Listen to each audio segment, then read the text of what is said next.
প্রতি শুভেচ্ছা রইল। আমি এই যে পোনা মাছের তেল ঝাল তৈরি করছি, যে মাছ ভেজে রেখেছি এখানে কয়টা দিয়ে দিচ্ছি অল্প করে, এবং গরমের দিন বেশি রান্না করলে একটু নষ্ট হয়ে যাওয়ার সম্ভাবনা আছে, তাই অল্প করে বানাচ্ছি, এটাই খেয়ে নেব। আমাদের বকুল তলায় বসেছে রাতের মেলা, কে দেখি আগে তোরা।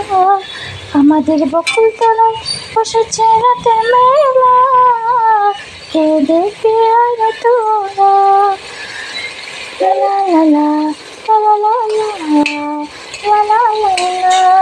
এই যে দেখো মাছের তেল ঝাল বানাচ্ছি, তোমাদেরকে এইরকম লাগে সবাই একটু বলবে। এখানে সব কিছু পেস্ট করে নিয়ে আমি এটা তেলের মধ্যে ভেজে তারপরে একটু সিদ্ধ করে, তারপরে আমি সিদ্ধ করার পরে একটু কষাকষি করার পর একটু হালকা জল দিয়ে আবার সিদ্ধ করলাম, তারপর মাছটা দিয়ে দিলাম। মাছটা দেওয়ার পর হালকা একটু সিদ্ধ করছি, সিদ্ধ করার পর হালকা একটু গরম মশলা দিয়ে দেবো।